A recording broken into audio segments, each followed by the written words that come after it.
Welcome to episode 53, Construction Nation, and the best of 2019. This is Sue Dyer, your host of Construction Dream Team. I hope you've been listening to all of these episodes we've had so far in December. We have had a glorious number of wonderful guests this past year. I'm so grateful to everyone who has come on and shared their wisdom with all of us. But I thought we should look back at some of these episodes. So for the month of December, we are doing just that. And we are looking at the best of 2019 each week. And we started with number 5.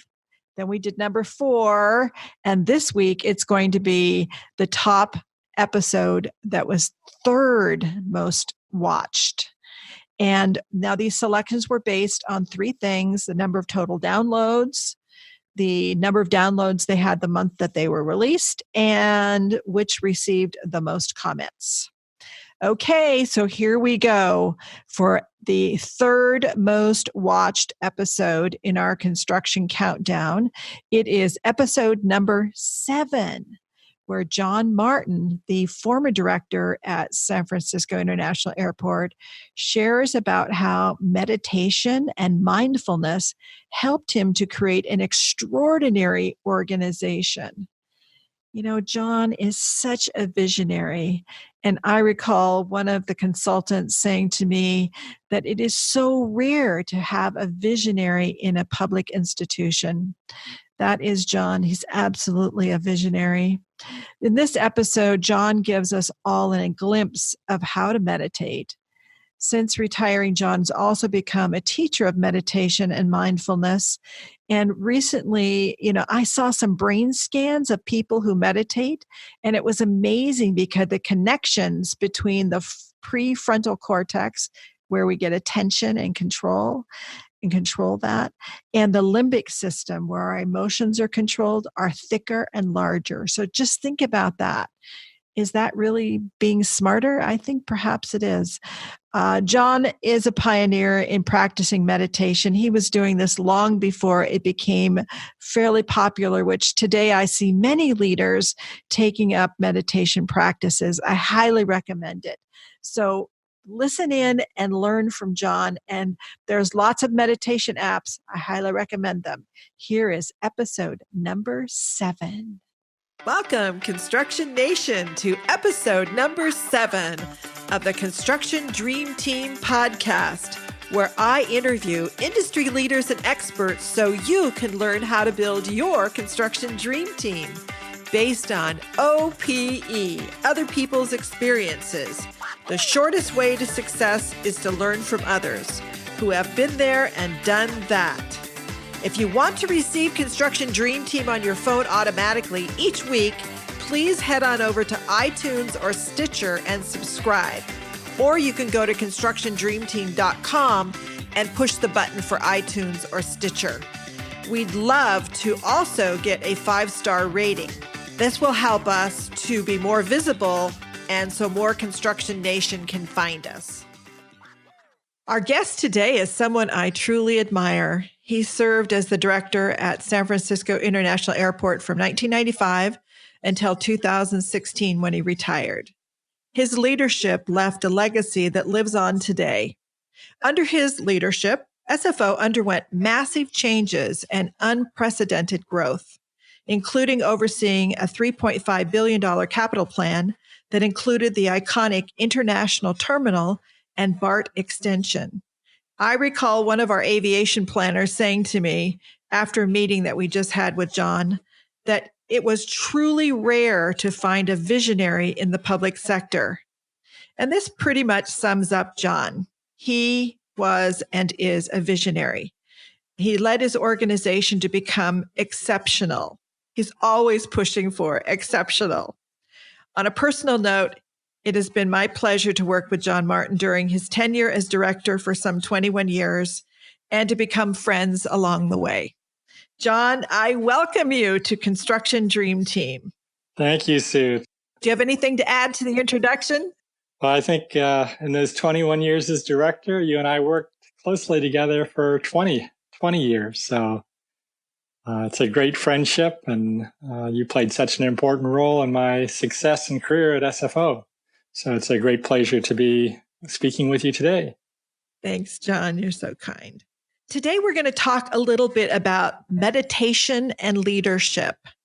I know that the path that John took in his leadership was he really got introduced to meditation, and it has become a really important component to his leadership. And so I thought today we would ask him to come and share how he used meditation as the CEO at SFO.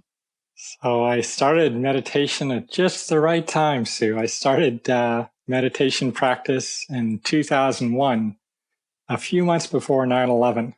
This practice of meditation, I started both as a way to deal with the stress I faced as CEO, but also as kind of a calling for something more, for a more balanced life, for something beyond the calling of my work at the airport.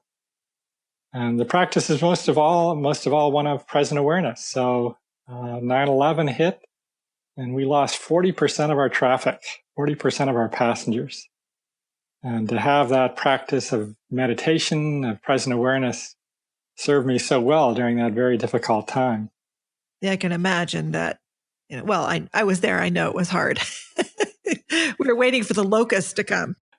Yeah, I was known as the Job of airport directors because we got hit harder than any other airport in the country and had to lay off about 15% of our staff. And yet, because I was present, I wasn't caught up in what might have been or what could be, but just present for things as they are. I could be present with my staff, with my team, and face the challenges we had to face together. So how did you integrate this meditative practice into your leadership approach?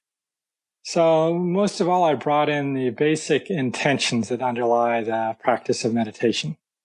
The intentions of letting go to be present right in the present moment, letting go of the past, letting go of the future. The intention of kindness, this intention of kindness for myself, kindness for others, sounds so simple, but it can be a very refined practice to bring this kindness into our lives and into the workplace, and can easily be overlooked in the current fast-paced workplace world.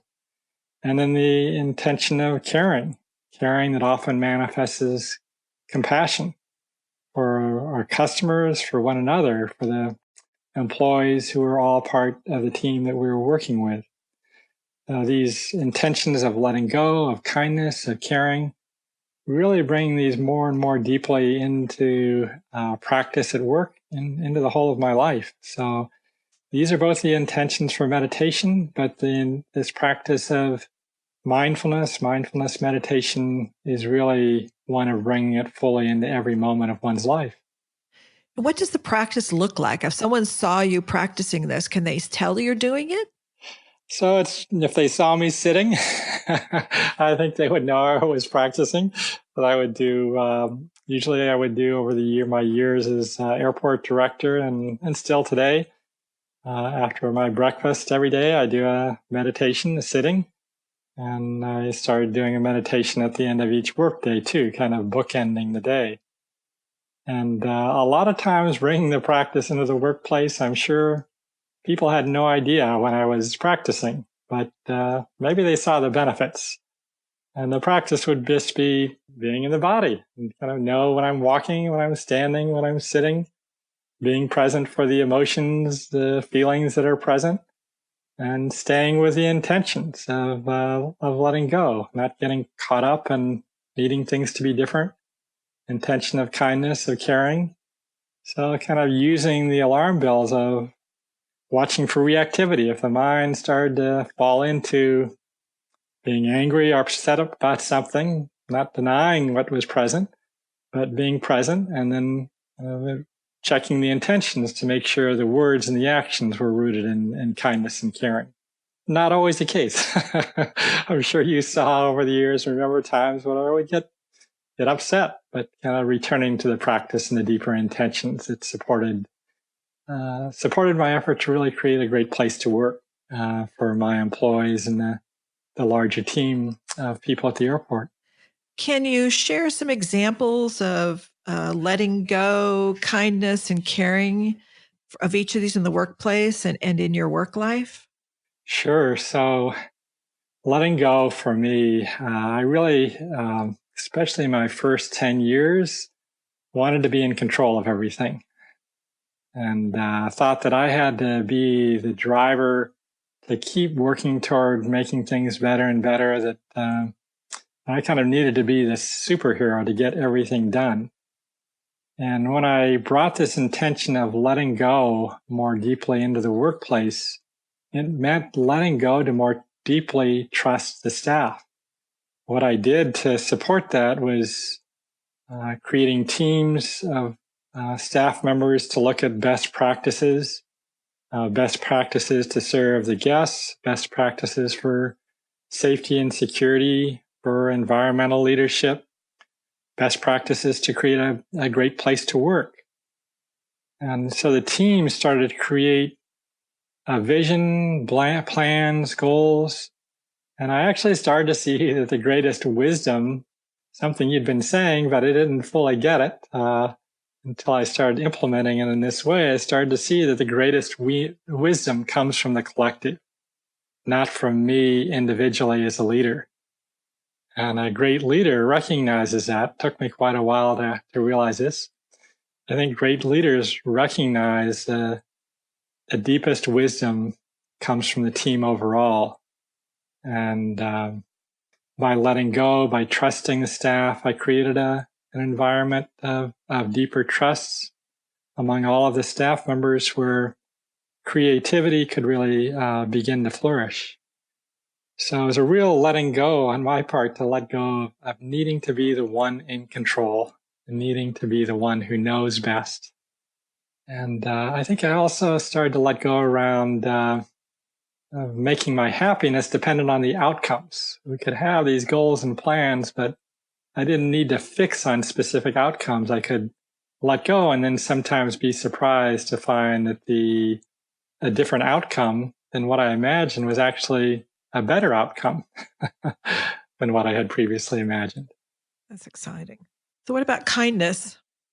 Kindness. So for me, it was really taking more time to connect with my employees at a personal, individual level. And I know for some leaders, this comes more naturally. For some, it's like me, where they can get so caught up in all of the demands of the workplace that the human connection can kind of be pushed aside a little bit. So for me, the kindness meant that I would actually take time every day to walk around the airport and make personal connections with my 1,800 employees, custodians, window washers, craftspeople, safety workers, police, fire, finance staff, ITT staff from throughout the whole airport, that I could make the personal connection, show that I wanted to listen and listen deeply to what they had to say, and that I cared about how they viewed SFO as a place to work. And I started talking about kindness in the workplace, in staff meetings, kindness for one another, kindness for our employees. And I have to say, at first, a lot of staff people the reaction was, what? This is work. Why are you talking about kindness in the workplace? But everybody wants kindness in their lives and wants to be heard, wants to be seen, and would like to be in a workplace where they can express that basic kindness and caring for one another. And when that kindness and caring is there, then there's a deeper listening so that people begin to understand what each other have to do to meet their own job requirements, a willingness to begin to help others do their jobs, so that it's not just in a workplace environment where each person is meeting their own personal demands, but a workplace where everyone is helping one another, which kind of gets to that third element of caring and compassion. And when there's kindness, there's transparency in sharing information. There's a willingness to bring forward issues, challenges, problems, and everybody begins to work more seamlessly as a team and caring for one another and caring about the mission, the vision of the organization, and creating an exceptional workplace and an organization that delivers at an exceptional level as well. The interesting thing is that for listeners, that John absolutely lives the exceptional workplace and was able to create an atmosphere where that thrived with everyone. So, but tell me more about the kindness and caring and compassion. What about when you're kind of ticked off? So in the meditation mindfulness practice, we're to be acknowledge those emotions, feelings when they're present, acknowledge them in our own minds and hearts, and be present for what it feels like in the body, in the direct experience. And it doesn't mean that while I have the intention of not speaking words that are harsh or cause harm, it doesn't mean that I'm not direct. And actually found with a practice that I was more able and willing to be direct when there were issues. And one of the ways I saw this manifest was especially that people who didn't fit within the culture of the organization, that didn't hold to the values that the team created, values of transparency, of creativity, of openly sharing information, working as a team, that those individuals were, so to speak, not on the bus and had to be moved along.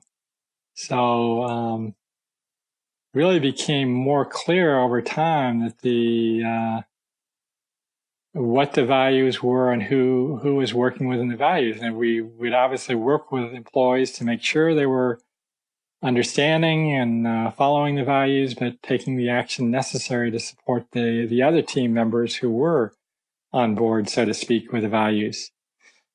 Sometimes, though, Sue, I'd catch myself really strong reaction, and someone would really come on very aggressively. Maybe one of the tenants that I worked with, and sometimes I would just have to say, "I need to take a break," and I'd go for a walk, just to really let the steam out and feel it. But also still really willing to be direct with team members when there was a lack of adherence to the key core values of the organization that supported teamwork, that supported kindness and caring. One of the things I observed several times was that when you got to the point with someone where, maybe at one point you were angry a little bit with them, but, you never expressed that. But that when you finally realized that it's because they weren't a fit, you, in the kindest way, would gently let people go. And they accepted it. That was the approach I tried to take, was to bring that kindness and caring into even the most difficult decisions. And I remember that I felt so grateful that I had the practice to be able to follow those values when we had to let 150 people go after 9/11, almost 10% of the workforce, that we were really very clear on the issues and problems we were facing, and we provided services to support those individuals and looking for new jobs, sought to help them transfer to other city departments where possible. And I do recognize, I remember the first few months, I didn't want to take those actions. I just wanted to keep delaying it in the hope that things would change. But I remember one of my staff people, kind of a beloved staff member, came in and said to me, "Wake up, wake up, you've got to take action. We can't pay these salaries."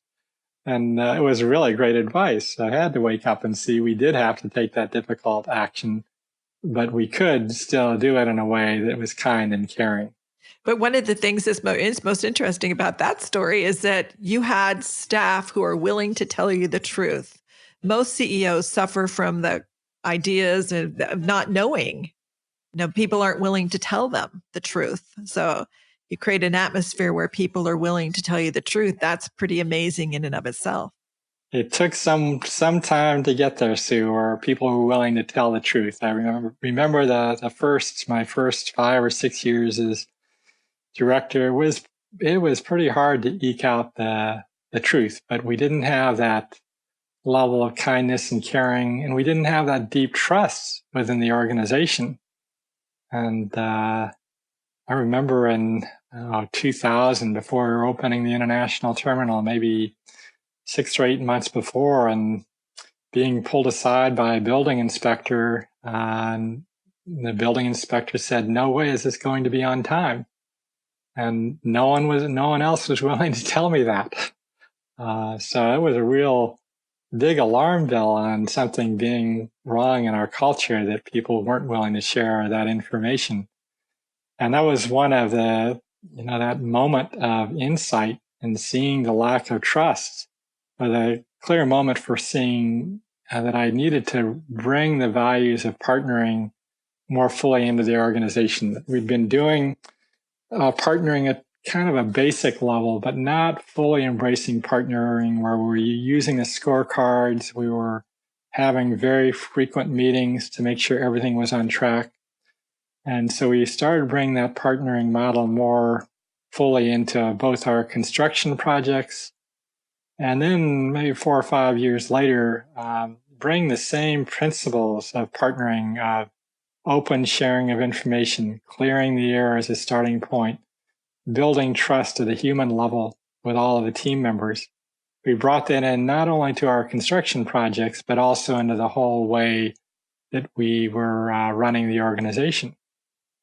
1,800 employees, and it spread out. Even, it was interesting, I hadn't intended to do this, but it spread out to all of the dozens of other organizations that we worked with at the airport: the FAA, the TSA, the San Francisco Police Department, Customs Border Patrol, all of the airlines. We started to create this larger culture at SFO that started to envelop all of the organizations at the airport.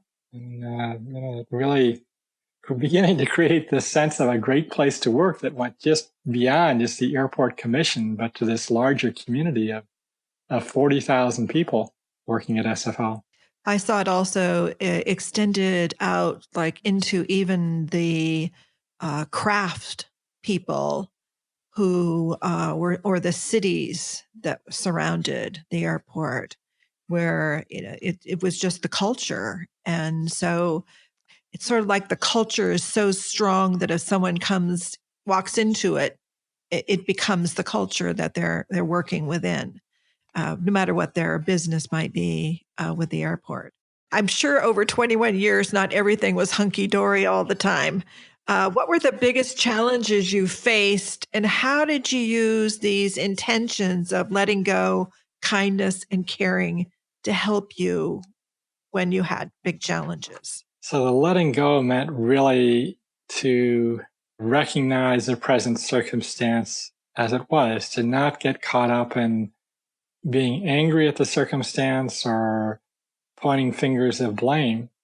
So after 9/11, we were in a very difficult position because United Airlines went bankrupt, filed for bankruptcy. They cut back their flights a lot. Southwest closed up operation and moved to all their operations to Oakland and San Jose. We're hit by the SARS epidemic in Asia that limited Asian traffic. So all of these difficulties that hit us, but it didn't serve us to say kind of, why me? We had to face this circumstance as it was. And together at that time, shortly after that, we set this very ambitious goal of saying we need to cut our costs on a per passenger level by 33%. And we need to grow our international traffic by 30%. And we need to get some new domestic carriers into the airport at a big level. And we actually had no idea how we were going to do it, but we knew these were the things we needed to do to be successful. And we had to explain to staff at all levels, to the custodians. We had 600 custodians and window washers at the airport. Had to help them understand why they needed to double up the number of restrooms they were cleaning to help us cut costs. So we had to have this very high level of open communication to all the staff to understand the direction we were going, and that we had a vision. We had an inspiring vision of where we needed to get to. And it allowed us to, as we started making progress in that area, to demonstrate that we could cut costs, we could grow revenue, even with this loss in passenger traffic, that we were able to attract Virgin America to headquarters in San Francisco, this new airline. And their decision to headquarter in San Francisco brought Southwest back into SFO and brought JetBlue in to start operation at SFO too. And we started to really turn the corner.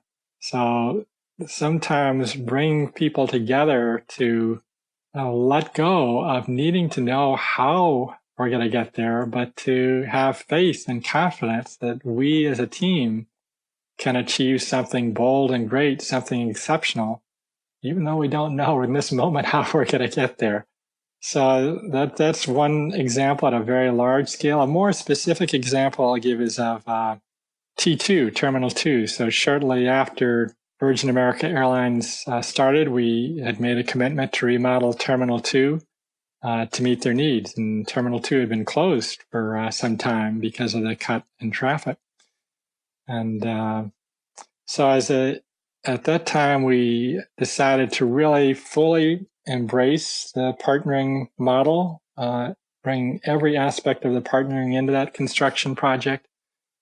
And for me, too, as a CEO, really bringing these intentions of my practice of letting go, to let go, to trust the partnering team that we were bringing together, to be there as CEO for all the meetings, but to really let go, to begin to trust the wisdom of this collective team, and to encourage through my role as a as a leader, to demonstrate kindness and caring for one another, to support that culture of kindness and caring, even though there were still stresses and arguments that occurred, but keeping these larger, deeper intentions in place. And it wasn't easy going. I remember, especially the first year, there was a lot of conflict and challenges, and people taking their posture, their stances, in effect, keeping their hats on of, I work for this construction company, or I work for this airline.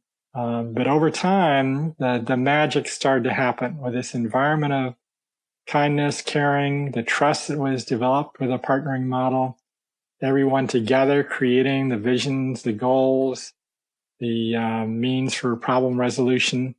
Over time, I started to not be able to keep track of who worked for which organization.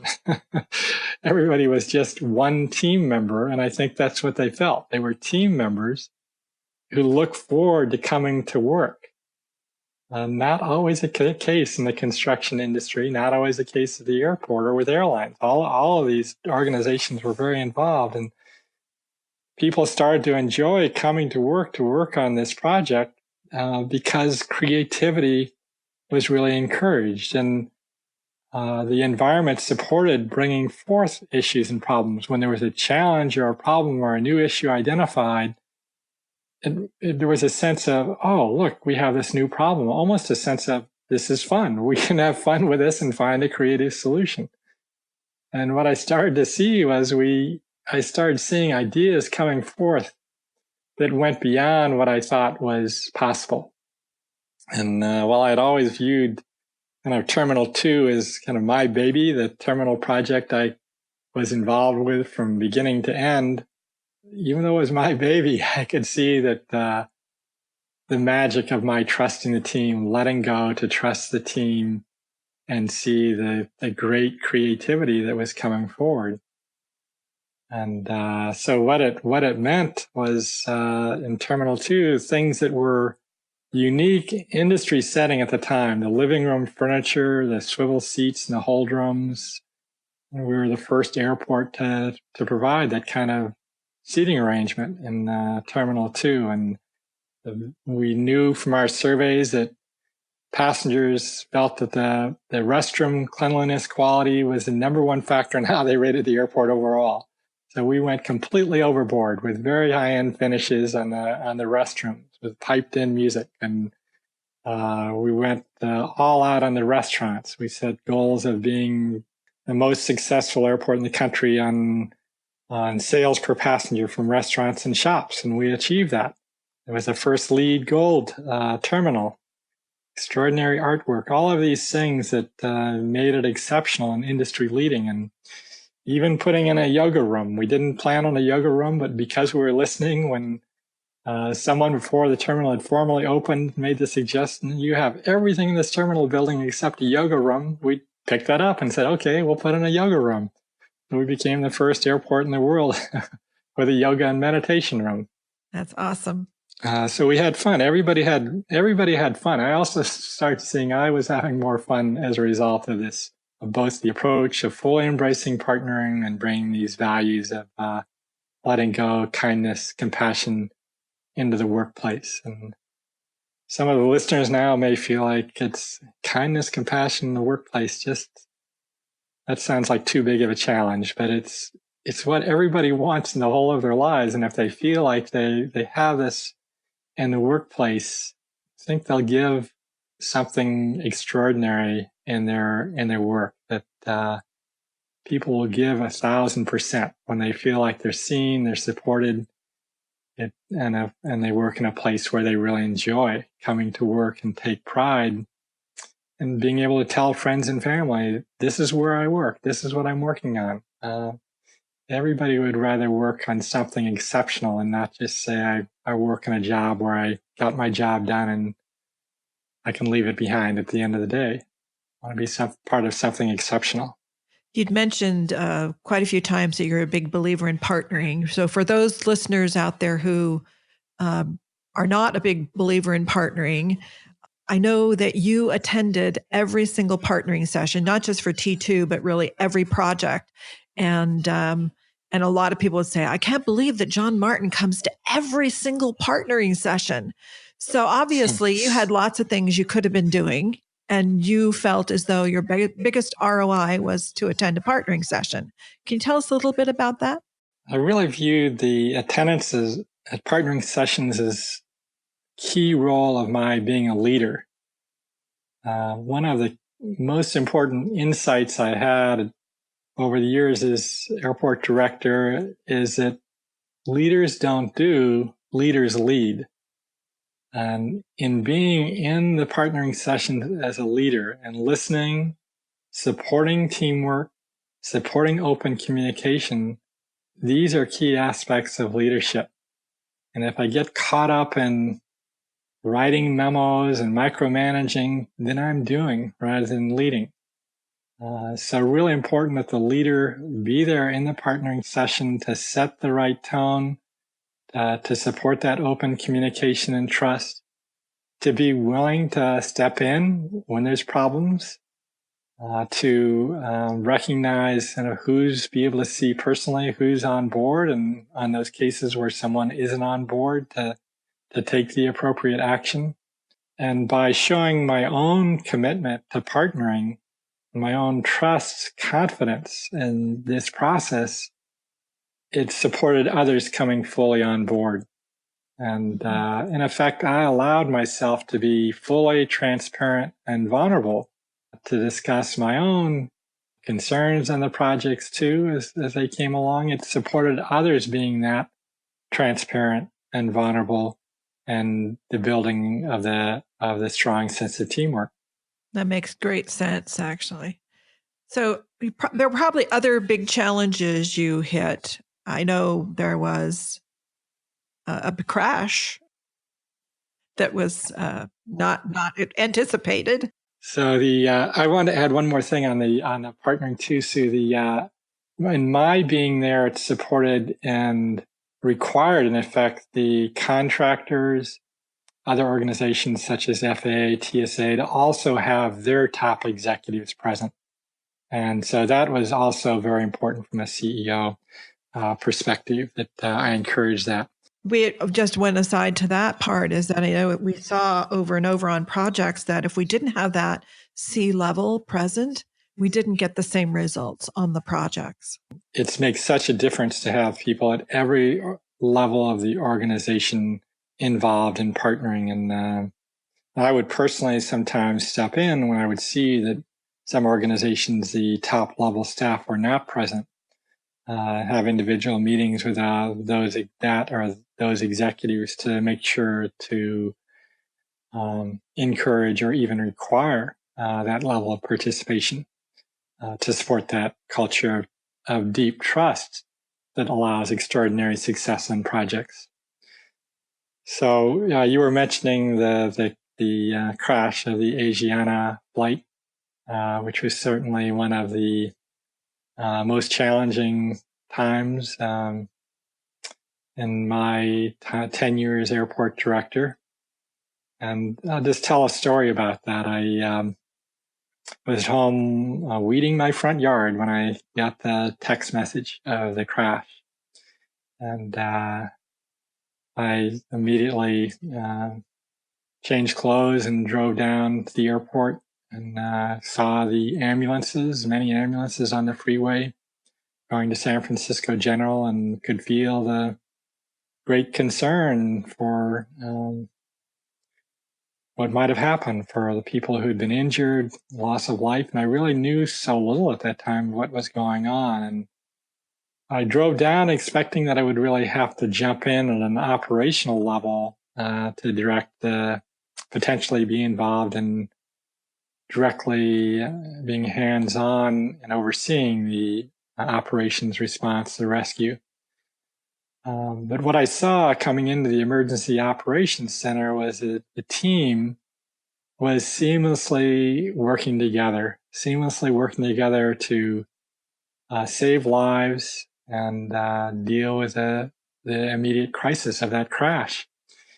And the team was not just my operations staff, it was also the San Francisco Police and the Fire Department, officials from the Federal Aviation Administration, TSA, FBI, Customs Border Patrol, even airline representatives, United Airlines station manager. United didn't have any role in that crash whatsoever, but the station manager came in and saw staff from other parts of my operation, from information technology, from finance, from engineering, that didn't have seemingly a role right there, but they wanted to be there, ready to serve. And everybody was openly sharing information, in effect, that they'd taken off the hat of the organization they worked for to be a part of the team. So I felt such a deep gratitude and recognition of the extraordinary workplace we had created, where this level of trust and teamwork was present.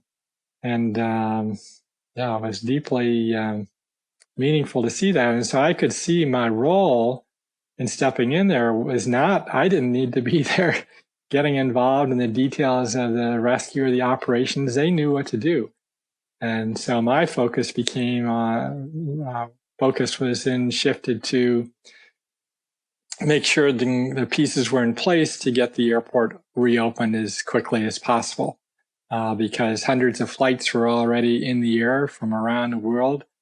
Flights there was an expectation of a landing at SFO, and the airport was entirely closed. So we needed to get at least 2 runways reopened as quickly as possible, and then have a plan to get all 4 runways open over a period of days as the aircraft that had crashed was removed and the runway repairs were made.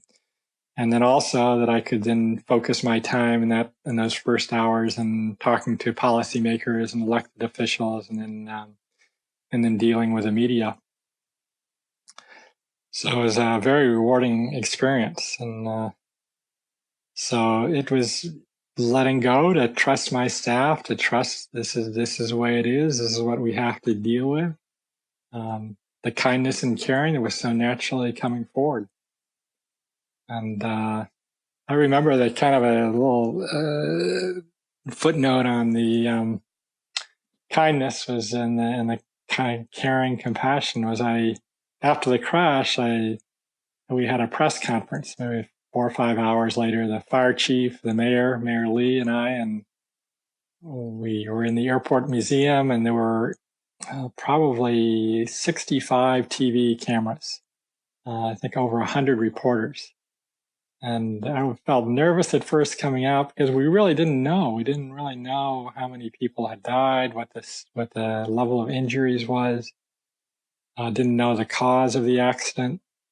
But I could connect in that moment with feeling that tens of millions of people around the world who were waiting to hear and naturally wishing well for the passengers, family members, and kind of connecting with this universal wish of kindness and caring that supported me then in that moment of being present and clear and being able to acknowledge we don't know, we don't have the answers to the questions.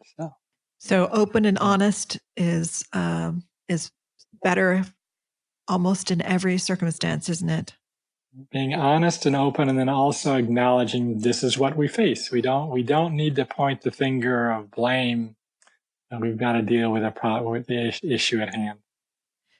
I know too that when the crash occurred and staff started hearing about it, everyone just jumped and came to help as well, as much as they could for whatever they could do.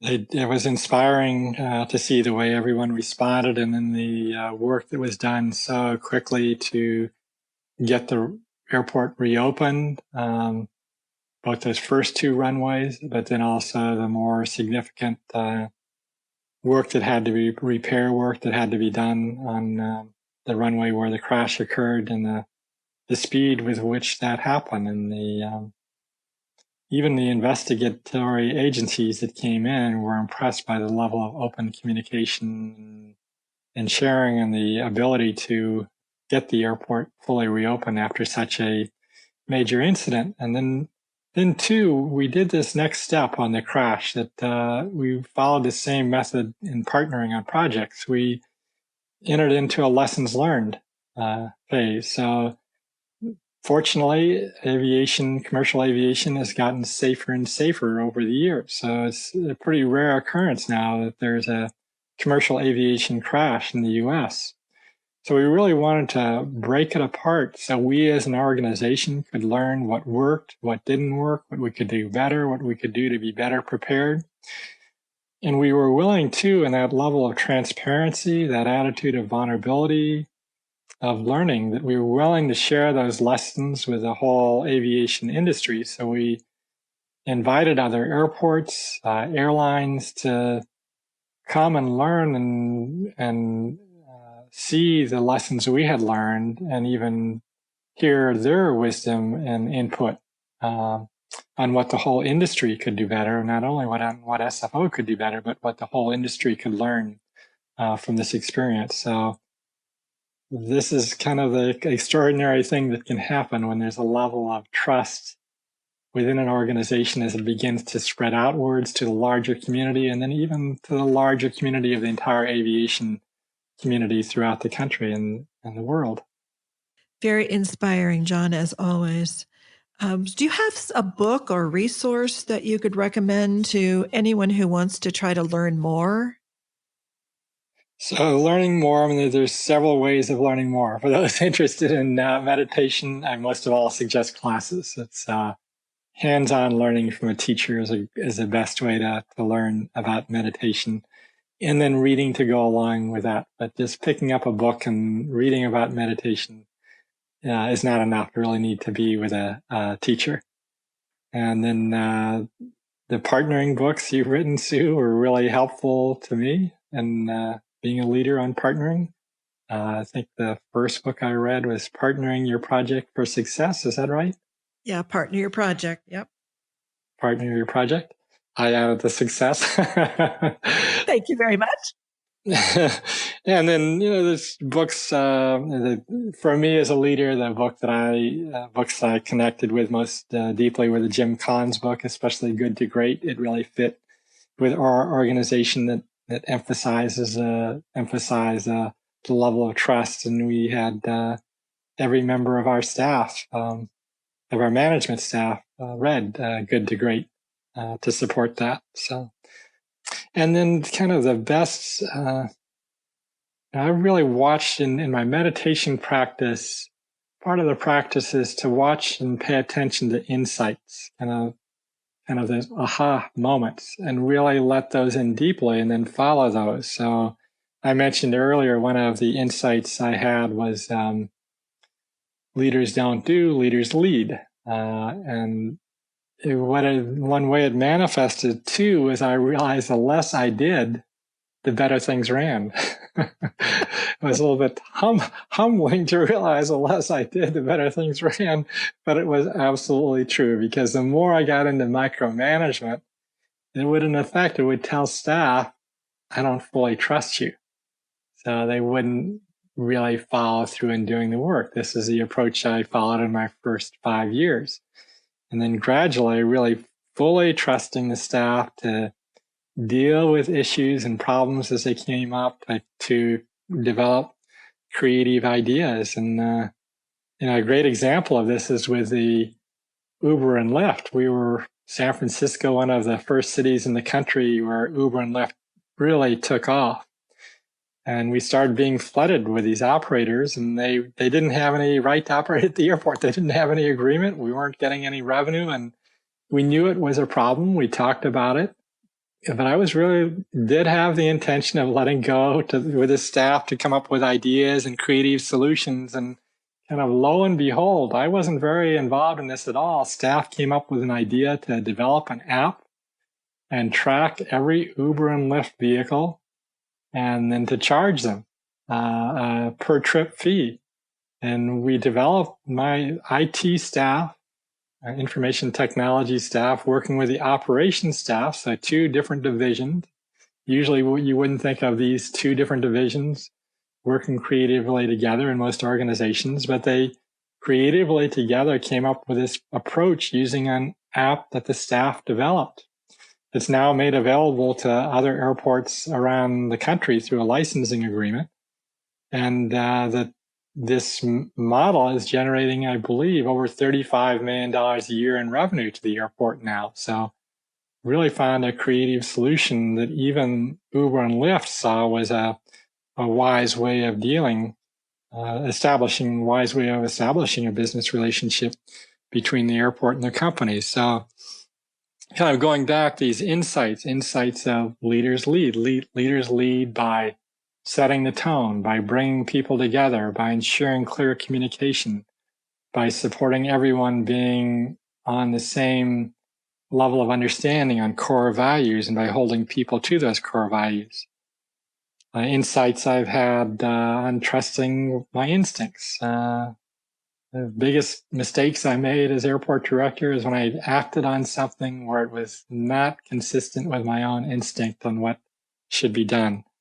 Another key insight was that workplace environment really matters. Creating a great place to work really matters. So doing things like supporting a healthy workplace environment, taking time to support open communication, which partly I did by attending the partnering sessions, showing that the leadership of the airport really cared about the employees. So my time walking around the airport connecting, we recognized employees for every 5 years of service. The airport would give employees pins for each 5-year increment, and we'd present this annually in a state of the airport address. So in front of hundreds of other employees were recognized for their years of service and loyalty to the airport.